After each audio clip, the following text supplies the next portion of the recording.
ఇప్పుడు పిల్లల్ని మీరు ఎంతసేపు నీకేం వల్ల కాదులే, నీ వల్ల కాదులే, ఏమొద్దులే అని అనుకుంటా మనం ఊరికే వాళ్ళను రెస్ట్రిక్ట్ చేస్తే కొద్ది రోజుల తర్వాత వాళ్ళు అట్లనే ఉండిపోతారు అనమాట. సో అంత యాక్టివ్గా ఎనర్జెటిక్గా ఉండరు, క్రియేటివ్గా ఆలోచించారు. అదే మనం వాళ్ళని ఎంకరేజ్ చేసినాం అనుకోండి, వాళ్ళ లోపల క్రియేటివిటీ బయటకు వస్తుంది.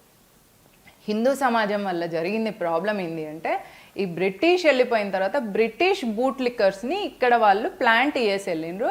వాళ్ళు ప్లాంట్ చేసిన బూట్ లిక్కర్స్ మనకు అన్ఫార్చునేట్గా లీడర్స్ అయినరు, మినిస్టర్స్ అయినరు, ఎమ్మెల్యేలు అయినరు, ఎంపీలు అయినరు.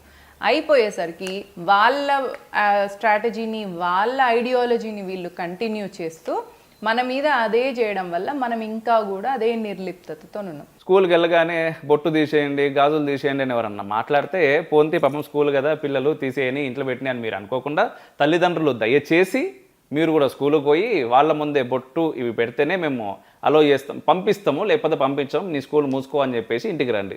మస్తు స్కూల్స్ ఉన్నాయి మనకు, ఆ స్కూళ్ళలో జాయిన్ చేసుకోవచ్చు. అనవసరంగా ఇట్లాంటి